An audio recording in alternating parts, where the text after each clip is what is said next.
This is Rajesh. Hi sir. Yeah అంటే congrats, trailer అంతా చాలా బాగుంది. Thank you. అండ్ ఇలాంటి స్పోర్ట్స్ బ్యాక్గ్రౌండ్లో వచ్చే మూవీస్ మా తెలుగు రాష్ట్రాల్లో అయితే దద్దరిల్లుతాయి గట్టిగా.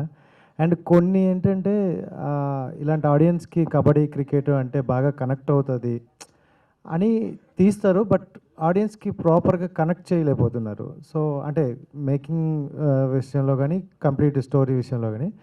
సో మీది కబడ్డీ అనేది మనకి చాలా ఇంపార్టెంట్, గల్లీ గల్లీలో ఎక్కడైనా ఆడేది విలేజ్లో. సో దీన్ని ఎంతవరకు వాళ్ళకి చూపించబోతున్నారు? సో ఎంత ఇంటెన్షన్ ఉండబోతుంది ఈ సినిమాలో ఆ కబడ్డీ అనేది? యాక్చువల్లీ సింపుల్గా చెప్పాలంటే ఈ సినిమాలో హీరో వచ్చి ఎవరికి కనిపించడు సార్ పెద్దగా.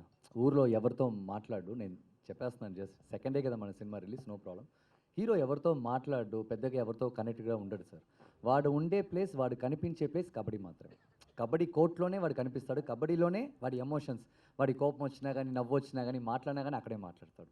సో ఆ ఒక మెయిన్ కంటెంట్ సినిమాలో ఉంది సార్. ఎందుకంటే క్లైమాక్స్లో, టువర్డ్స్ క్లైమాక్స్ కూడా కబడ్డీ రాకేష్ చాలా మెయిన్ ఇంపార్టెన్స్ ఇచ్చాడు.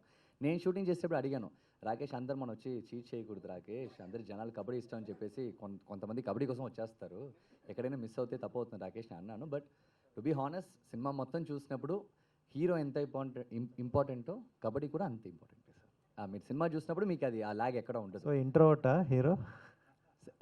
హీరోనా? Kind of sir, kind of. ఓపెనింగ్లో ఎక్స్ట్రోవర్ట్ వాడు, హ్యాపీగా ఉంటాడు. సో చెప్పడం మాత్రం ఇంట్రోవర్ట్లా చెప్తున్నారు, ఆ ఫైట్స్ గట్రా చూస్తే ఎక్కడ అనిపించట్లేదు మనకి. అదొక మంచి ఎమోషన్ లోపల ఉంది సార్, క్యారీ చేశాడు డైరెక్టర్, ఒకటి స్క్రిప్ట్లో క్యారీ చేశారు.